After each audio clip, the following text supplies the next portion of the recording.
Legion here from Gaming Lifestyle. Today I'm bringing you the my new build. I spent about $550 overall, not including the monitor, the keyboard, and the mouse, which I already had for a budget gaming PC. I actually got a bunch of good little parts, and definitely future upgradable, so I wanted to make sure I can upgrade to something else later on, make it really easy to do, really cheap, inexpensive. Again, like I said, I spent about $550. The first thing I got is the MSI B250M Pro VD motherboard, which is a really good motherboard. It's got a lot of extra features into it. Has 6 USB 3 ports, 6 USB 2s, 7.1 surround, 10-100 1000 LAN. But it also supports an i3, i5, or i7, the LGA 1151s. Which is really good. So like what I did, I went and got a i3, but later on I can actually go back and pick up an i7. It'll plop right in. It supports 64 gigs of RAM, which is really good. The next thing you can see right behind there is my EVGA super clocked GeForce GTX 1050 Ti. I was looking at the 1050 960s. I was looking at the 1080s. This is the best budget video card I could find. It has 4 gigs of RAM, and it pushes every game out there right now. Right now I play Grand Theft Auto 5, and I put that on very high or ultra, and I'm getting 60 frames per second. So definitely it pushes almost all the games out there really nicely.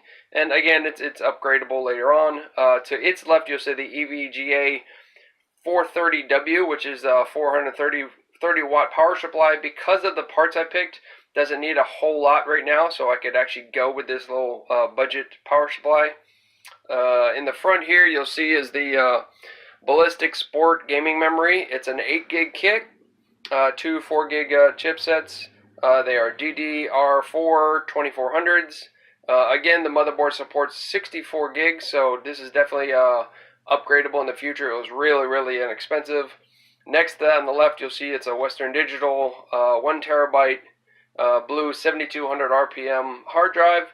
I didn't go with the SSD price reason. I can get a whole lot more space in this than 1 terabyte and just upgrade later on to an SSD. And currently I've had no issues with it. It's really good. It's great in storage. It's really fast. To its left, you'll see the Core i3 I got. It's an i3 7100. It's a really good budget CPU. For the price, and again, I can upgrade to an i7 later on the road, and it just drops right in.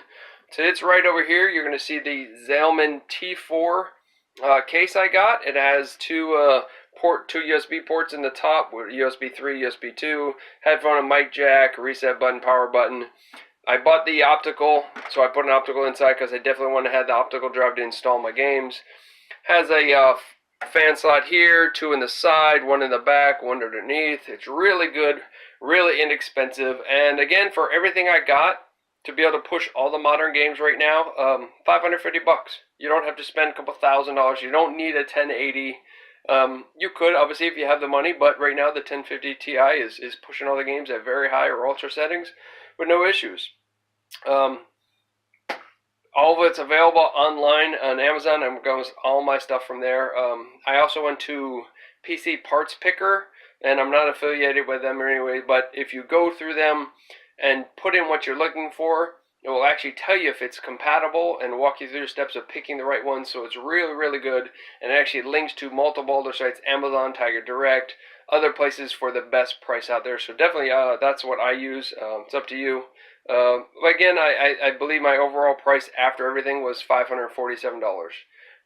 So for a decent little budget gaming PC that pushes Grand Theft Auto and Mafia 3 and all these other newer games that are starting to come out, I mean, it's a great little gaming.